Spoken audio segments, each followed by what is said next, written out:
Good afternoon. Thank you so much for joining us. I am Trisha Farrow, Director of Client Partnerships with First Seek Search and Consulting. We are going to go ahead and kick this off. This is the second part of our two-part HR Lab series on diversity, equity, inclusion, and allyship. And we are very much looking forward to having you here with us. If you missed the first part of our series, recordings will be sent out afterwards. And we're looking forward to sharing that goodness with you too. As a reminder, the first part, we had Rebecca Slavey from AmazeWorks. She's executive director, and she really focused on foundational learnings, definitions, microaggressions, and how they show up in the workplace, white fragility, in those type of common definitions, but maybe not so common depending on where you're at in the journey. If you missed it, I encourage you to tune into that and learn alongside all of us. Today is part two, where we have Cecilia Stanton-Adams joining us. But before I introduce her, I would like to just give a couple of shout outs. First, thank you so much to Verseek and Parka for allowing us to host this two-part series webinar at a time when this is just so critical and important to be leaning into, to be listening, to be learning, advocating, and taking action. And so this wouldn't be possible without our Verseek and Parka teams. I also just want to thank our owners and everyone that is here today joining us, learning alongside of us. We're excited to come to you. This is our first virtual HR lab. Many of you who have attended our HR labs in the past, they have been in person. We have done topics from employment branding, HR's role in mergers and acquisitions. Our most recent one was on mental health and wellness in the workplace back in December, pre-COVID, and how important we know that topic is right now too. So this is actually our very first topic we're repeating. We did do diversity inclusion in the past, and we did this two-part series because, as you all know, there's so much content to cover. So without further ado, I am just humbled and honored to introduce to you Ms. Cecilia Stanton-Adams. She is the Chief Diversity and Inclusion Officer at Allianz Life. She has been in the industry and in this space for over 25 years and an expert. She really approaches this work in a holistic manner and has been very successful in helping transform individuals, employees, groups, and organizations within the equity and inclusion space. And so we are going to be just delighted and learn from her today as she shares her wisdom with us on all of her experience and how we can apply that into our own personal and professional journeys. So thank you so much, Cecilia, for joining us, and I'm going to turn it over to you. All right. Thank you so much, Trisha. Before you go, how does the sound? It is good. You Okay, sound good. Wonderful. So I am hoping that all of the sharing capabilities go well. So let me, everyone knows what I'm talking about, right? Because we're all dealing with now having to deal with being online and just trying to get used to all the technology, making sure everything works. So we're going to make sure that we have a good experience today. All right, so let me bring this up here. And for those of you who have not used Mentimeter, and at the top of the slide, you see menti.com. But if you are ever interested in using this tool, it's called Mentimeter, where you actually can poll throughout your presentation. So I'm gonna actually show you how to do that. Let me move my camera here. All right, here we go. So I want this to be an interactive session, right? I know you want to hear from me, but I also want to hear from all of you. And I think that's where a lot of the learning comes in. So if you can, while I just tell a little bit about myself, go to menti.com, put in the code that you see there at the bottom, and I actually self-paste it. So I have a few questions that are already teed up for you. And so you can actually go through and answer the questions all through, or you can wait until the question comes up as we're talking. Either way will work.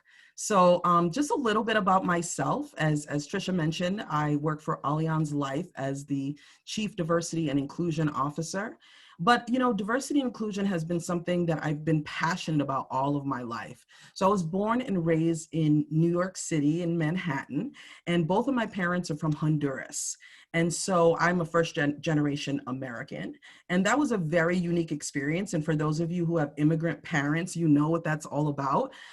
You're trying to help your parents navigate a new culture. You're also trying to figure out the culture that your parents can't necessarily help you navigate. So right away, I felt like I was born into this world of diversity, of just being different from everyone else and navigating what that meant for me. But also, in New York City, we're very diverse in a lot of different ways, right? So racially, we're very diverse when it comes to age, when it comes to all of the different nationalities that you see. And so New York, like a lot of urban cities, are known for their diversity. But New York is also known for segregation. And, people self-segregate. They live and work and play and commune with people that are most like themselves. And that's something that I think you'll hear me talk a lot about throughout this presentation, that we tend to resonate most with people like ourselves. So I lived on a block where there was mostly immigrant families living, and most of them were from Latino countries or Latin countries. And so we kind of stayed within our own comfort zone. But the places where we really got to mix and experience other parts of the world was in a school. Right. And school was a great place for me because I had friends from all different backgrounds. And I was the one that always wanted to get my friends together around music, around food, and just experience new and different things. And so I think that's what really started my passion for diversity and inclusion. But the other thing that I really noticed was that, so I grew up on 91st Street between Central Park and Columbus. And for those of you who are from New York and who have spent any time in New York, you know that to be anywhere near Central Park means that you have money. My family had no money. We were around the corner from Central Park, right? But we could see the people that lived on Central Park. And a lot of those kids that lived there would go to the private school up the block from my public school. And I would always notice that they would go inside of their school with all these different sporting equipment that I had no understanding of. Like, what are they using that long pole for? Because it wasn't anything that I ever experienced. And then on Fridays, the private school used to open their doors to the community, and we would actually be able to go and use their swimming pool. And so that was like really like, oh my gosh, there's people that actually have a swimming pool in their school. So, for me, that also introduced the idea of socioeconomic difference and how that can really change the whole experience that you have in the world. Well, that just only reinforced the fact that I had to recognize that difference that I had and try to figure out, what does that mean for me? Why didn't I have the same experiences? Well, at the age of 16, I came out as a lesbian.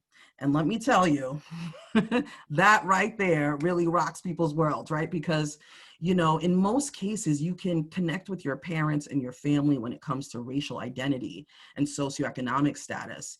But, in my family, there wasn't anyone that was openly gay. And most of my family was in another country. And so I really stood out when it came to sexual orientation. And I didn't necessarily have my parents' support when I first came out. And so again, another layer of difference that I had to try to figure out and try to navigate. Well, as I got older, I went to college, and I was the first in my family to go to college. And I'm sure I've got a lot of first generation college folks out there. You know what that's like as well, right? Filling out those financial aid forms. Like, that is crazy, especially when your parents don't want to give up their taxes because they don't know what you're going to do with it, right? So again, another layer of diversity. And for me, it was fascinating because it provided me with a challenge every time to figure out, how do you navigate this? How do you find your own self-esteem and self-worth, knowing that you're so different from the majority? And how do you come out of it successful? right? So all of these experience really helped to lead me to this career path around diversity and inclusion. And you all will love this, because I remember when I was in undergrad, I said to my first advisor, I want to have a career in diversity and inclusion. And she was like, well, what would you do in that? Like, haven't heard about a career in that. Like, tell me more. And so at that point, all I could say was like, I want to train people in differences. I mean, that's the only way that I could articulate it then. Back then, affirmative action was really the only kind of stake in the ground that we can put around diversity and inclusion. And so, I was really unsure if I was even following the right career path. But thank goodness I did, because look at where we're at. So let's go to the polls. Hopefully everybody's had a chance to go to menti.com and look at all of that. Today, I'm going to focus on 3 steps to diversity and inclusion. And if you loved the story that I was telling you, don't worry, I'm going to pick up where I left off. But I do want to learn a little bit from all of you in the process. So, oh, you already populated it. And if you didn't, that's okay, because on your phone, you should now see that the question up is, what type of organization do you represent? And I see 81% are from the corporate organization. Awesome. I see 3% from educational institutions, 7% from nonprofit, 11% from other. Here's the first thing I want you to figure out.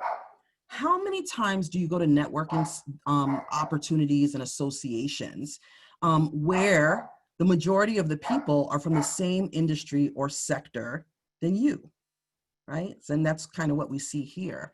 How do we start to broaden that? How do we bring in more people from different sectors? Because I'll tell you, the challenges that we have require all of us to be at the table.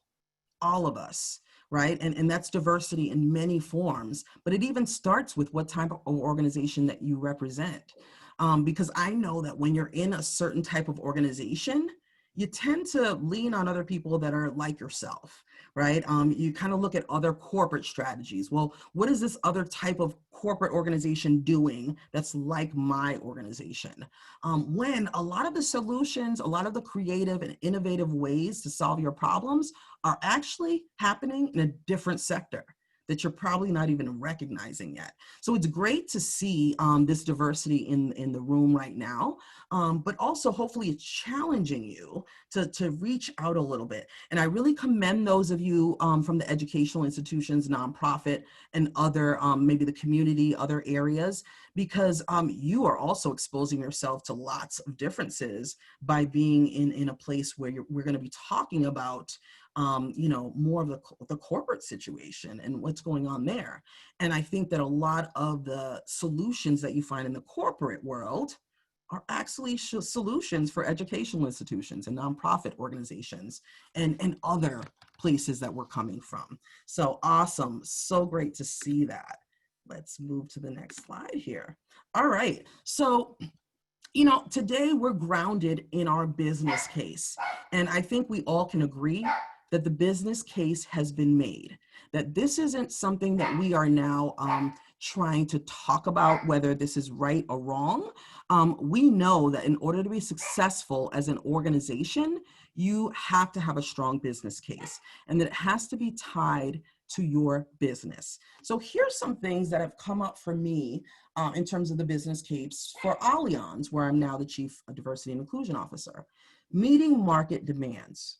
Okay, so no matter what type of organization you're in, whether you're serving customers, whether you're serving clients, students, community citizens, this is all about your market. Who is it that you are serving? That should drive you, right? That should drive the work that you're doing.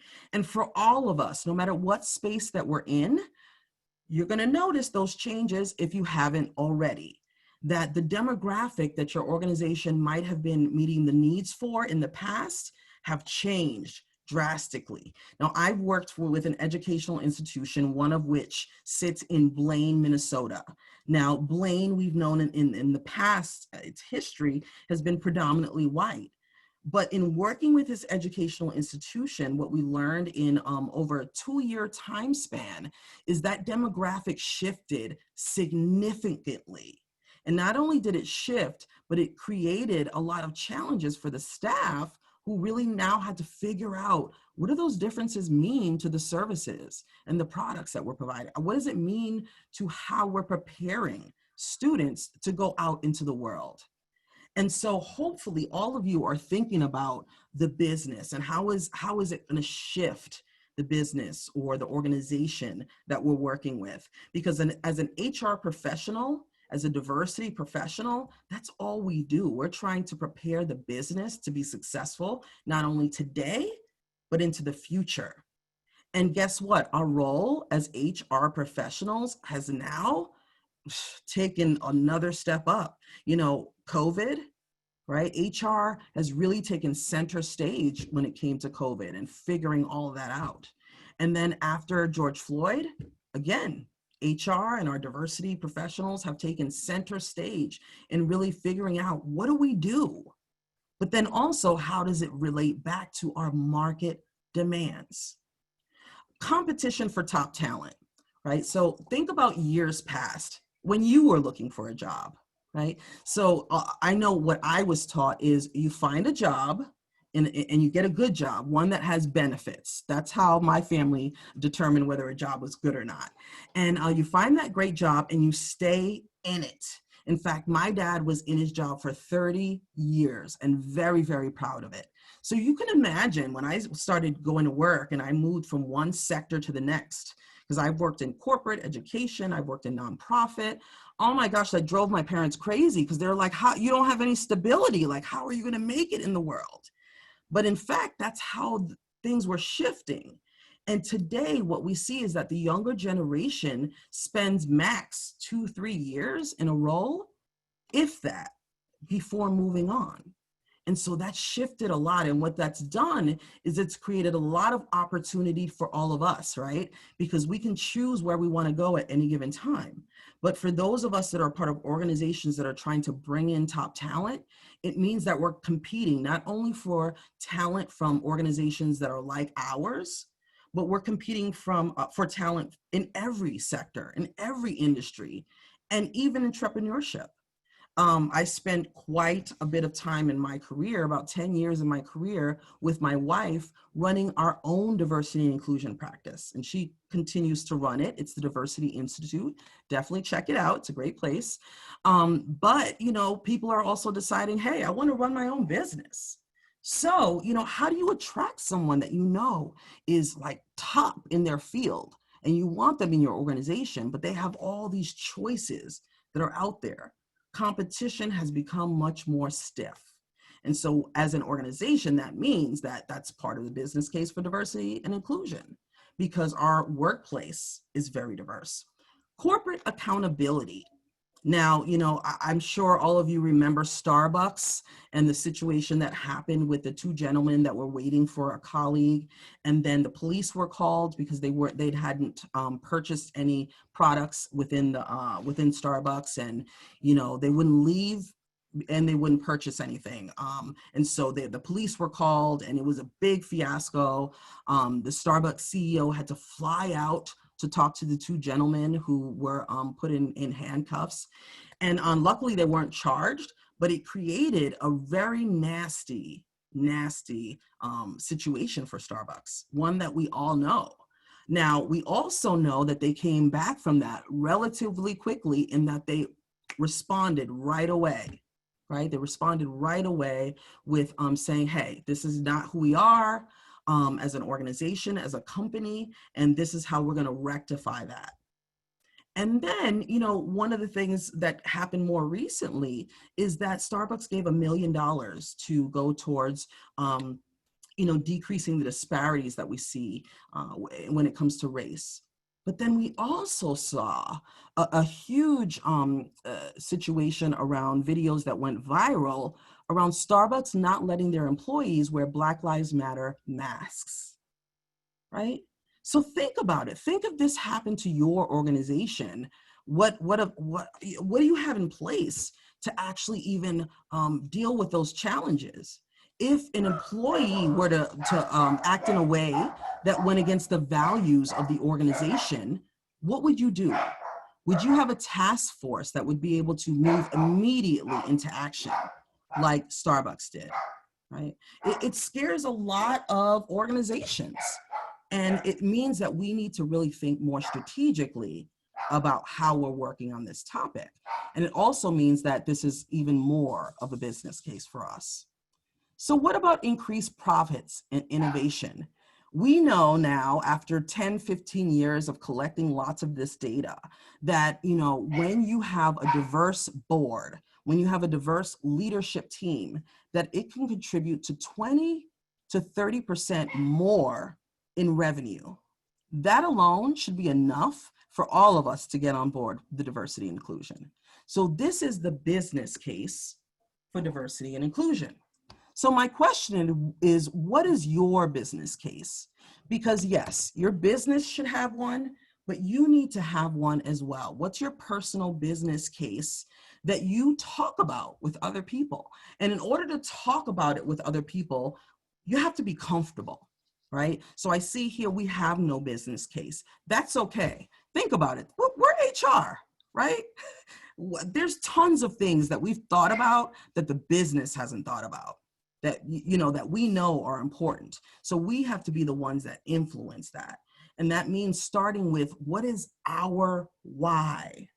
Why are we personally doing it? And when we have tons of priorities that are put on us, what is going to keep us focused on that prize? What is going to keep us focused when all of our leaders are pushing back and saying, hey, we got to make money here. We got to serve our clients. We've got to, all of the resistance that we hear.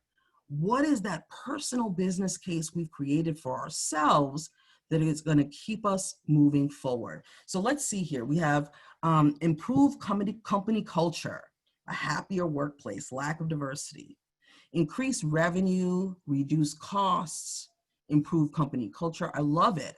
I mean, these are all the things that we're all noticing and recognizing within our organizations. And so I'm going to challenge you, and you all can put multiple answers in here. What's your personal business case? My personal business case is this. When I was growing up, I spent a lot of time with my grandmother. I call her abuelita because we're Latinos, right? So abuelita is grandmother in Spanish, and that's what I called her. And I spent a lot of time with her. She babysat me. She picked me up from school every day. And she actually brought my mother, when she was 5, to this country. So my grandmother was sponsored by a family, and she worked as their maid. So she would take care of the house. She would also take care of the kids, and she had a 5-year-old. So I actually got a chance to look it up on ancestry.com, and I was able to find my abuelita, and she came on the ship with 1 suitcase and my mom, who was 5 years old. Imagine that today, 1 suitcase your entire life. Like I am so spoiled today. But one of the things that was really interesting for me, as a young person spending a lot of time with her, is that people looked down on her because she couldn't speak English. And even she passed away at 96, and she worked so hard her entire life. But every time we went anywhere out in the world, people would look down at her like she was a child, or like she wasn't very smart. And I used to think to myself, as people are talking to her and they're like, they guess they think they know what they're looking at, who they're dealing with. And I'm thinking to myself, this woman took a ship across half the world with a 5-year-old in 1 suitcase. Tell me one experience you've had that could actually compare, right? So I kind of felt like, wow, people are really missing all that this woman brings to the world because she couldn't speak English. That was my business case. That's the business case that I carry today, because there are so many people in this world where that's their experience. right? That people look at you and they judge you based on what they see on the outside, based on what comes out of your mouth. There's research that says, right, within the first 7 words that you speak, people categorize you based on socioeconomic status. Doesn't mean they're right, but they categorize you based on socioeconomic status. Isn't that fascinating that we do that quickly? Now think about how many people we must overlook when it comes to talent, right? How many people do we think, oh, they don't have anything to contribute, or they're just a insert their role. They're just a secretary, an admin, they're just a coordinator, they're just whatever, fill in the blank, they're just HR. We've heard it. Trust me, we've heard it, right? What's our business case?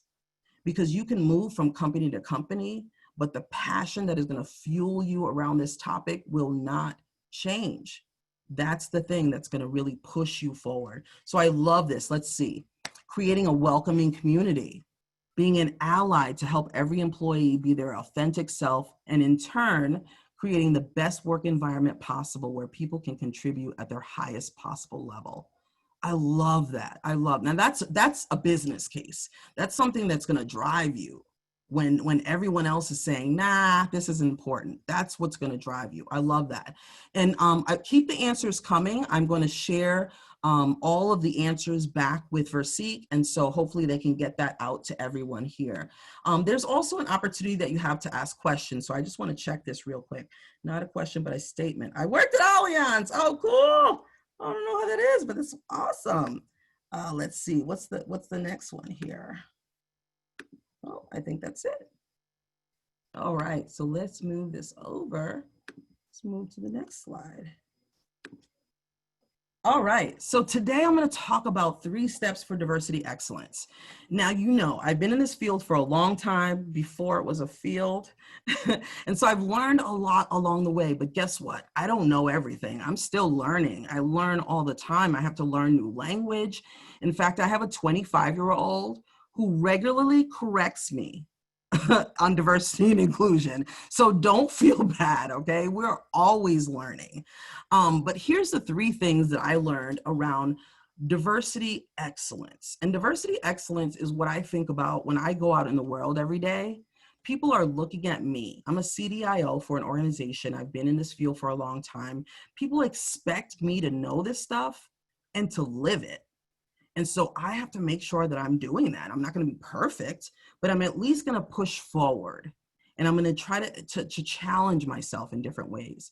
And here are the 3 areas that I constantly challenge myself in. 1, to understand the unique lens that I use to view the world. I need to understand that because the way I view the world is unique. And it's easy to assume that the way I view the world is the way everyone else sees the world. So that's why it's important for me to recognize that I see the world in a unique way, because then that gives me room to try to understand how other people might be viewing it, and that it might not always look the way I think it looks. The second is challenge your biases so you don't miss an opportunity. And there are opportunities everywhere. We are constantly bombarded with information, and we have to pick and choose what's important.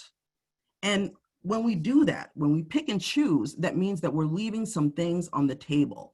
So it's important for us to understand, what might we be missing? Do we have a lens that maybe is filtering out things that we need to be paying attention to and understanding? The last is expand your network beyond your comfort zone. Expand your network beyond your comfort zone. This is hard. I'll tell you, this is the one that I struggle with all the time, because it's easy to get in with your group and that's it. I have my trusted group of girlfriends, you know, and it's like, that's where you go when you need advice, when you need to do something, you're going to those folks, and they might not be very diverse. They may not come from a lot of different places.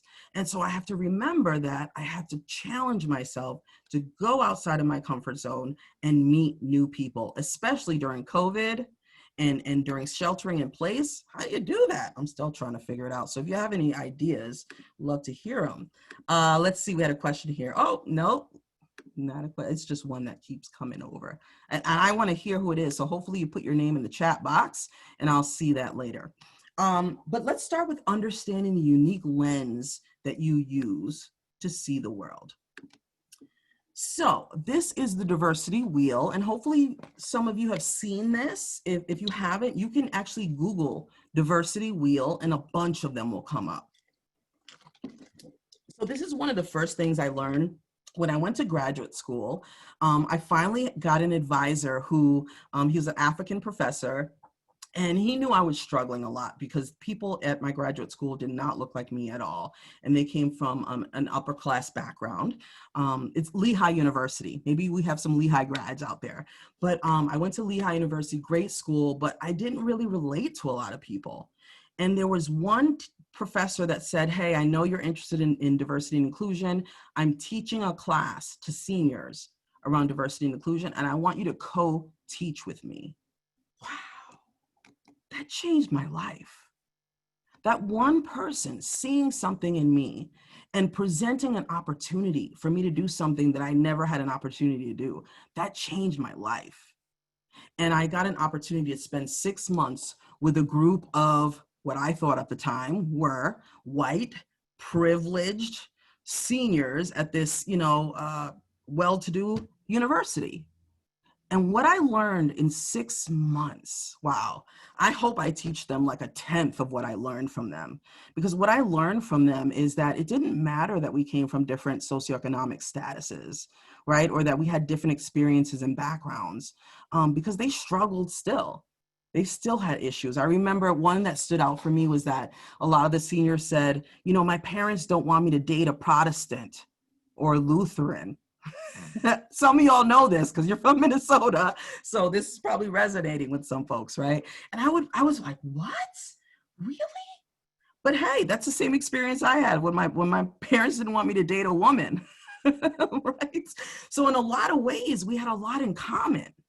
And I think that's what I took out of that more than anything, is that it's important to recognize the differences because we all have these unique lenses, but there's a lot of things that ties us all together. So that was a really great learning. There's a lot of things that make us who we are, and this diversity wheel really highlights that. So at the center of who we are is our personality, and a lot of researchers say that our personality is set at a very early age. And if any of you have small children, maybe you're around community members or you have nieces and nephews, cousins that are at a young age, and by the age of 2, you already can tell what that personality is going to be like. And I'll tell you, when I was growing up, I used to put shows on. I'd always be doing high kicks. I'm nothing like that today. No, I'm exactly like that today, if you haven't figured it out, right? And so our personality is set at a young age.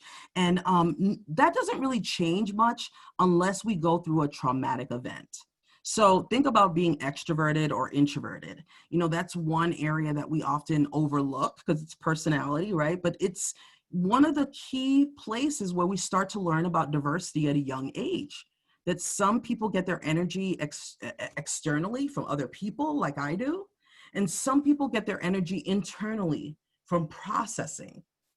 And so in order to interact with each other across those differences, we have to learn about what makes that other person tick. We also have to accept the fact that the way that person sees the world may be totally different from the way I see the world. So I told you that my wife and I ran a business for 10 years, and I'm an extrovert. My wife is an introvert. So she always says that she's a crock pot and I'm a microwave. And that is so true. I mean, even to this day, now my wife and I grew up together. She was my first girlfriend. And still, it doesn't matter because I would still be like, telling her all these great ideas, because as an extrovert, and those extroverts out there, I know you'll resonate with this. When you come up with an idea, oh, you're popping off those ideas. They're half baked, right? You're just throwing them out there. And my introverted wife, she's like, oh my God, let me take notes. I mean, we have to get the details. We have to put a spreadsheet together. And now I'm on to the next thing. And she's like, wait, you said we wanted to go to Hawaii. What happened? I'm like, nah, we're not going to do Hawaii. I'm on to something else. And so she has to get used to that. Now, I also have to get used to the fact that when I'm telling her these ideas, this is what I get. Nothing. I get nothing, just that blank face. And I get so angry. I'm like, why aren't you listening to me? And she's like, I'm processing. I'm processing. So though you introverts out there, I know you know what that means. But after 20 years, I still have to remind myself of that. And she still has to remind herself of what it means to be married to an extrovert. So, think about it. If it's that challenging with just personality, add some of these other layers. So this next layer I'm going to talk about is our primary layer. This layer really is the things that we see on the outside, but it's also things that we can't change about ourselves. So things like age, wish I could change that, can't change it, but that's the way it is, right? Your race, your sex, your gender identity, these are things that you resonate with and you can't necessarily change, but they impact the way the world sees us and the way we see ourselves. So one of the things I wanted to focus on here was generational differences. And, we went through a time period where we're talking a lot about generations, and it was specifically around how do we get baby boomers and millennials to really get along and make that connection. But guess what? It's far more complicated today. We have far more generations in the workplace. And so it's important for us to keep this on the radar. Generation refers to a group of people who share the same birth years and are about the same life stage. So there's not an exact science to this, right? This is more of an art and science than it is strictly science. So you might see some of the years differ depending on what researcher you looked at, because the way they determine generation is by birth rates. So when your birth rates raise, right, at that top level, here's where you have a generation formed. And then when it drops off, so the birth rates decline, now that cuts off that particular generation. And now you have a group of people who are going through the same life stages at the same time. So those of you who are Gen Xers like me probably remember the Challenger situation, right? Challenger shuttle goes up and it blows up. And for me, I was in middle school at the time. So now imagine you're like 11 years old and you're like everybody's bringing their desks forward. You're looking at the one TV that they've rolled in, and you see a teacher get in there and, everybody's so excited. It goes up in the air and it explodes. What do you think Gen Xers thought about what's possible in the world?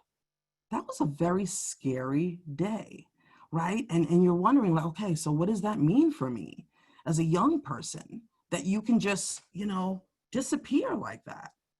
So now, think about the generation, a couple generations before when a man landed on the moon. Think about all those desks that were brought in to look at the TV or listen to the radio at that time.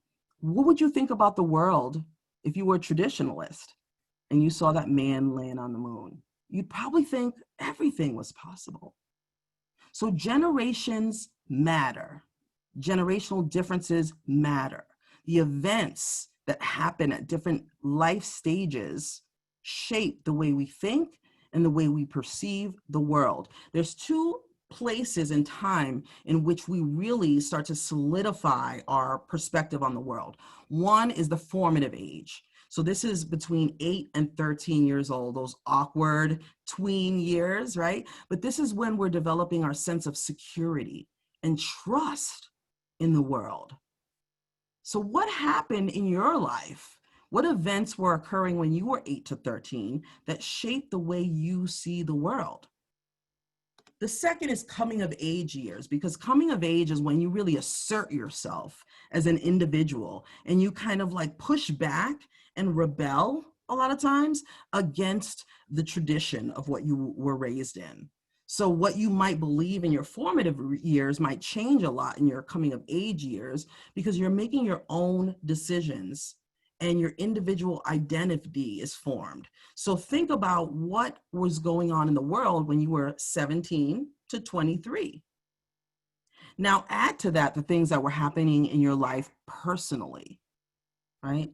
All of those things are going to shape the way we see the world, and the way we experience the world. So I'm going to give you a little example. So this is my daughter, myself, and my dad. So my dad is a traditionalist. He is 97 years old. He worked at his job until he was 90. Yes, he stayed in the workplace until he was 90. That's how much he loved work and how passionate he was about, being loyal to his company. And traditionalists, they are loyal. They're loyal. I mean, think about the government formed things like Social Security when people were really struggling, right? Food stamps, all of these different things that the government had created to help people of this age group, right? When they were much younger. So people that my father's age, they were in families, right? Trying to put food on the table. So those things made people really feel loyal to the government, loyal to their workplace. And so that belief in hierarchy in the management style is very, very strong. So for my dad, like, he would never jump ranks. If he wanted to say anything, it would be to his supervisor, right? And he wouldn't even do that because that would be disrespectful. So hierarchy and work ethic, loyalty to company, right? That was really important for him. Fast forward to me, and that is me with a little bit shorter hairstyle, pre-shelter in place. I'm a Gen Xer. And for me, so Gen Xers, we were raised during, number one, divorce rates skyrocketed during the Gen X generation. So a lot of Gen Xers were latchkey kids, or they're a lot more independent in that, their parents are working, you let yourself into the house, or you're, kind of taking care of your snacks. You're kind of doing your own thing a little bit when you're a Gen Xer. We also had things like MTV, which kind of really reinforced this idea of independence. And so you see a lot of Gen Xers actually running their own businesses. But if they are in other organizations, they really like that independence, right? Being able to chart their own course, be able to decide how they want to do things. And so that was very different from my father's generation. I viewed change as a vehicle for opportunity. So where my dad saw change as something that was challenging, I saw it as something that was actually exciting. I embraced a hands-off management policy. I did not want a micromanager, right? I did not want that. And I really loved that entrepreneurial spirit. And even though I'm not running my own organization right now, I am in a role in my organization at Allianz where I am an entrepreneur, where I am building an organization, a department that wasn't there before. So now fast forward to my daughter. Yeah, this is the one that tells me what to do all the time. Her name's Cecilia. She just recently graduated from the University of Minnesota. She got her job right out of college and hated it. She did not like it. Number one, 9 to 5. She's like, that doesn't make sense. 9 to 5? Like, why? If I can do this work in 4 hours, why do I have to sit here for 8? Why do I have to be here at 9 o'clock on the dot? Right? Like, those rules didn't really make sense to her or many people that are in her generation. This idea of flexibility is much more important. And so, not only did she embrace change, she was accustomed to change. And so going into an organization where she's working alongside people that didn't embrace change as much wasn't something that was very attractive to her. So guess what she did? She opened her own business. Yes, she did, y'all, right out of college. So she opened a photography practice, and she was phenomenal. And I was like, well, you make sure you have a side gig, make sure you're doing something else, because you don't know when that's going to, dry up. Actually, she did really well, really well. It was her sweet spot. And then COVID happened, and that changed photography for a lot of people. Guess what? She pivoted real quick into diversity and inclusion. I've been trying to get her into this space for a long time, so I credit myself for that. But no, actually, she's always been passionate about D&I, and she's actually a social media influencer. So if you are interested in following a younger generation, look her up. Cecilia Stanton is her name, and she is on Instagram. She has close to 30,000 followers. And I'm like, whoa, that's a totally different world than what I'm used to. Her generation is so interested in values, aligning what you do, not just your work, but everything with your values, right? Whereas those of us prior were like, okay, we got to do what we got to do to put food on the table, right? It's a luxury to be able to align yourself with values, but it's also one that's like, wow, it makes a lot of sense. So think about this. Not my dad and myself and my daughter don't work in the same company, but in our companies, we have people of all these age groups, and they have their different ways of thinking about the world and how things should get done. So this is a second layer of diversity. Now imagine how complicated that gets. Personality, and now we're adding age. It's a lot of differences. So what I want to do now is I'd love to hear what is the generational differences that are in the room right now. And you see the generational differences up here on the screen, but I'm also going to bring it up here. All right, so let's see. We've got a lot of Gen Xers in here, and then followed by millennials. We got a smaller group of baby boomers, and even smaller Gen Z. All right, so another place where we could say, how much do we stretch outside of the generations? How often do you get a chance to mingle with a Gen Zer or a baby boomer or a millennial? What about a traditionalist, right?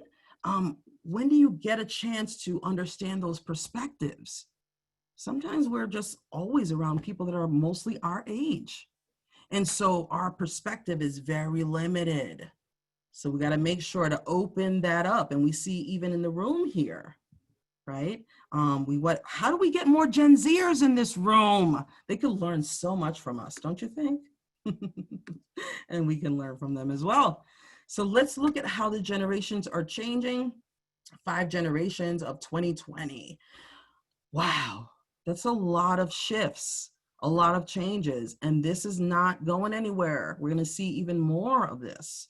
And, we've just got Gen Z down pat, they're coming into the workplace, they're interns. There's another generation after that. We got to get real flexible with this. And that means understanding our own unique perspective of the world. And to make sure that we're making decisions, that we're not just making a decision because I'm a Gen Xer and this is what I think is important, but that we're also bringing in those other views. So let's go back and look at the rest of the wheel. So we also have our secondary layers. Those are things that can change over time, things like religion, education, geographic location. I'm from New York and I moved to Minnesota 15 years ago. Guess what? That was a real culture shift. I'll tell you that. And for those of you who are new to Minnesota or, moved here from another place, I'm sure you know what I'm talking about, right? I mean, they don't say Minnesota nice for nothing. This is a totally different way of communicating, connecting, and getting along in the world. But if you're going to be a leader in an organization, it also means that you have a different way of influencing, right? A different maybe network of people that you need to be connected to. And so things like geographic location can make a huge difference if you don't pay attention to that. And if you're living in the same state that you grew up in, remember, it's a comfort zone, right? So how do you pull yourself out of that comfort zone and not just think Minnesota, right? How do you think East Coast? How do you think Southern? How do you think in a lot of different ways that takes into account our national and oftentimes international workforce? The next layer is organizational. These are the things that we take on when we come into an organization. Our title, our location, our management status. Those things matter. We say that they don't, we're all equal. No, it matters. And for some of us, some of these organizational criteria actually mean more than others. So some of us might be working in organizations that are very hierarchical, right? And so that really means a lot depending on where you are in the organization. The last layer is cultural. These are things that they're like oxygen, right? They're like the air we breathe. We don't even recognize it because we're just so accustomed to, right? So we're so accustomed to knowing when somebody's standing too close to us or too far away. But can you explain it? No, because we learned that at a very young age. right? What about our body language? I'm from New York City, so you know I move a lot. I'm trying to tone down the hands because I'm on virtual, but that's how I express myself as a New Yorker, as a Latina, right? That's ingrained in me. And so it's really hard to kind of get that out of me. I worked for Buffalo Wild Wings for some time and led up their diversity and inclusion area. And Buffalo Wild Wings is a sports bar wings place, and competition was really important. That was a really important part of the culture. Like even all of their employee recognition and activities was always around competition. Well, I'm a cooperation girl, you know, so that was very challenging for me trying to figure all of that out. So think about all the ways that we're different. It's no wonder that diversity and inclusion can be challenging, right? Because we might be thinking of one or two of these things, but maybe not all of them. So when you were growing up, what dimension was most important or most emphasized? I want you to take a look at this. And the words that are bigger means that more people actually said it, right? So religion was the one that was real, that really stood out for the people in this room. For me too, I grew up Catholic, and religion was very important. Like it dictated most of what we did. But look at these other things, right? Race, sexual orientation, disability, gender, family status, economic status.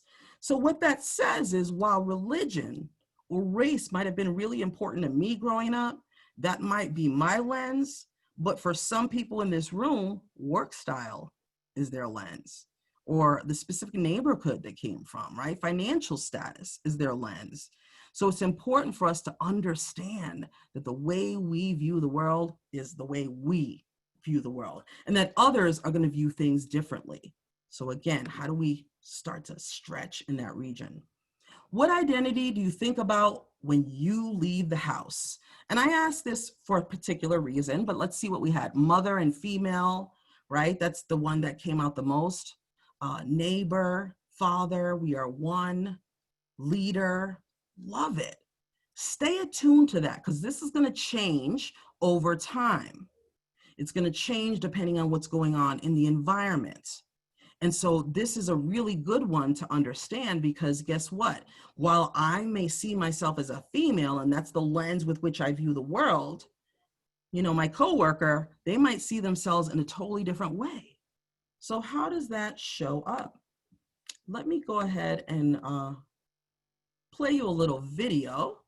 And this is actually the video that was played by Starbucks when they had their situation way back when. And so they closed their doors for a day all across the country. I have given enough space between myself. And this is one of the videos that they showed. And another patron or another commuter on the train, just ensure that I'm not making someone uncomfortable. I have to make sure that my hands are visible when I walk into certain places so they make sure I'm not stealing. I try to make sure I make eye contact with people who may or may not be security or managerial staff, just to ensure that, you know, I'm not here to hide anything. I watch my tone to make sure that I don't come off as threatening. Just leaving the house some days, you know, it's sometimes just keep you at home and just keep you away from everything.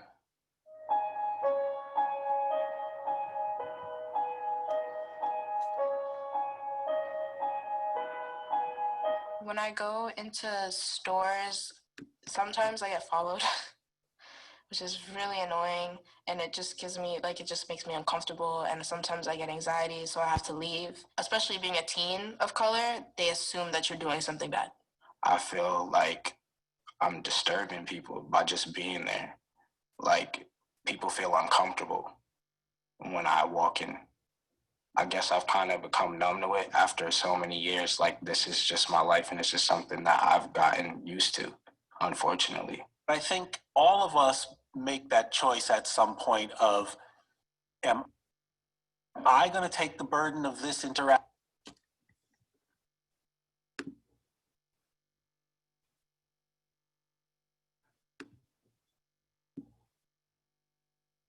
And civil rights workers Sorry were about dragged that. from lunch counters, spat upon, and beaten.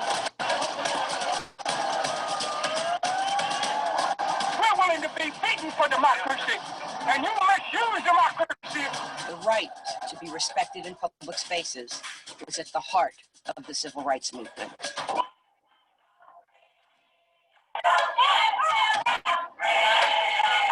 They keep thinking we begging them for something. We ain't begging for nothing. We're telling them what is ours right now.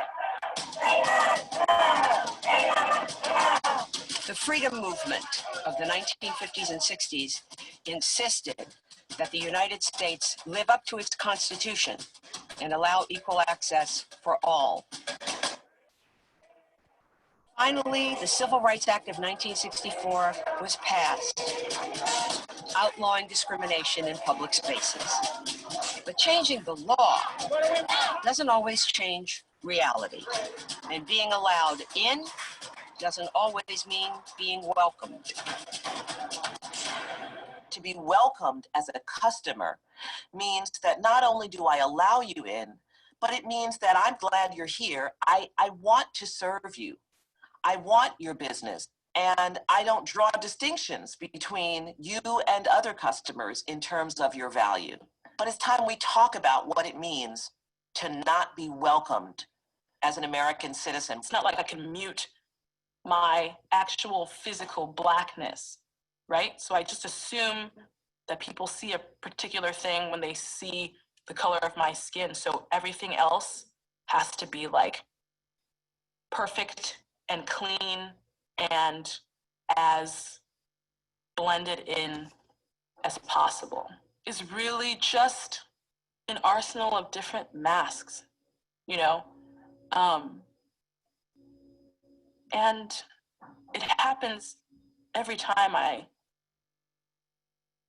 leave my house. When I leave my house, regardless of where I'm going, I'm just leaving. All right, so we're gonna go ahead and stop that. I don't know why it's giving me a little trouble, but that's okay, because you'll get to see the full video when you get the deck, and hopefully you're taking away a little bit of what this message was, that the way we see the world isn't the way everyone else sees the world. So we need to challenge our biases so we don't miss an opportunity. I originally thought this was a eyeball when I first saw it. It's actually a sink, right? So here's another area that we need to think about. Like, how do we press ourselves outside of what we already think, past our unconscious biases, those unintended, subtle, and unconscious choices that we make every day? Our unconscious biases really focus on the visible diversity and underrepresented groups. And we're hearing a lot of that today with everything that happened, that transpired after George Floyd, or the fact that George Floyd even, that happened, right? The unconscious bias impacts us in many different ways. Nike is a great example of an organization that's really, really focused on this, and yet still has missed the mark. So how are we personally missing the mark on unconscious bias? How can we bring that into focus? Lastly, expanding our network beyond our comfort zone. I want you to think about the 4 people that you trust, no family members. And I know we got 2 minutes, and I'm going to do it. 2 minutes, right? 4 people that you trust. Hopefully you can think of 4 people. Then I want you to think of what's their race and ethnicity, what's their gender, what's their age. When you do that, you probably realize that a lot of people are a lot like you, at least the people that you surround yourself with, right? How do we break outside of that? How do we expand beyond our comfort zone? I learned this exercise exactly the same way you are. I was sitting in a class that a diversity person was teaching. And guess what? Everyone on my list was from my graduate school. That's right, that predominantly white, upper class graduate school. Those are the 4 people that I trusted, right? And this was years after I graduated from graduate school. So it's not just you, don't worry, it's me too. We all do this. We surround ourselves with people that are most like ourselves. And these are the things that challenge us when it comes to diversity and inclusion. So if you really want to live up to diversity excellence, again, these are the things I challenge myself with every day. Understand the unique lens that you use to view the world. Challenge your biases so you don't miss an opportunity. and expand your network beyond your comfort zone. I promise you, if you focus on these things, these will keep you grounded, it'll keep you focused, and you're gonna make an influence on the people around you. And what I've learned is that's the best way to move people forward. Thank you so much for taking the time to spend with me today. I want to turn it back. I know it took it right up to the hour, Trisha. I could listen to you all day, Cecilia. I could listen to you all day, and I'm sure our attendees are thinking the same thing. We want to thank you so much, Cecilia, for your time. It was awesome. I know I was taking notes, and I'm excited to get the recording, and I'm sure all of our attendees are as well. Can we just make sure, Cecilia, that that video is in there so we can all watch it? I know we're having some technology issues, but I think all of the attendees would appreciate that. Thank you so much for joining us, everybody. We will send out the 2-part recording to all of our participants. We are just thrilled that you are here leaning in, learning with all of us on this journey and commitment.